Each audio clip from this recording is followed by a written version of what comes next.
Tim Tabur Kejati Sumsel nangkep Amen Wijaya, DPO penipuan dan penggelapan puluhan BPKB di kediaman keluarganya di kawasan Jalan Segaran. Terpidana Amen Wijaya ini ditangkap karena sudah 3 kali dilakukan pemanggilan sejak setahun yang lewat.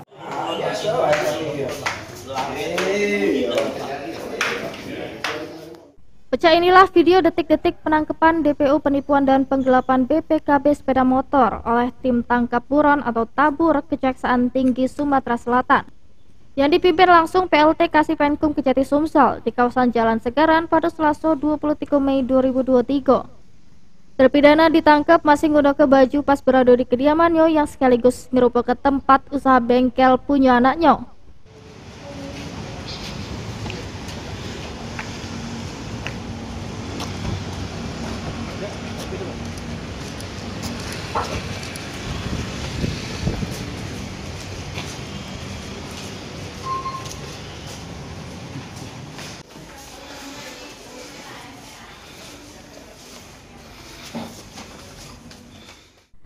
Menurut keterangan PLT Kasipenkum Kejati Sumsel, Adi Mulyawan, membenarkan sudah mengamankan DPO terpidana kasus penipuan dan penggelapan 27 BPKB sepeda motor di tempat usaha punya keluarganya.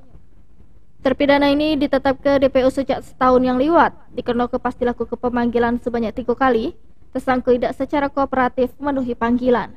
Kita tim Tabur Kejaksaan Tinggi Sumatera Selatan dan tim dari Intelijen Kejaksaan Negeri Palembang telah berhasil mengamankan DPO Kejaksaan Tinggi berinisial AW yang saat itu berada di lokasi perumahan anaknya yang berada di Jalan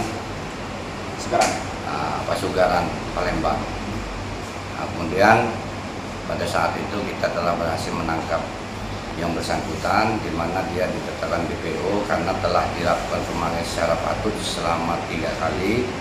Yang kemudian dia tidak kooperatif, yang kemudian kita masukkan dalam daftar pencarian orang di Kejaksaan Tinggi Sumatera Selatan 1 tahun yang lalu.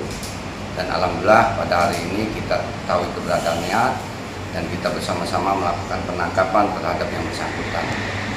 Bang, ini DPO apa, Bang? DPO dalam perkara penipuan penggelapan pasal 372 yang dipidana penjara 1 tahun 4 bulan. Selanjutnya terpidana kasus penggelapan BPKB sepeda motor ini digelandang ke kantor Kejari Palembang untuk dilakukan pemeriksaan sebelum dijeblos ke lapas Pak Jo Palembang untuk menjalani putusan pidana yang dijatuhkan ke terpidana. Heru Wahyudi, PAL TV.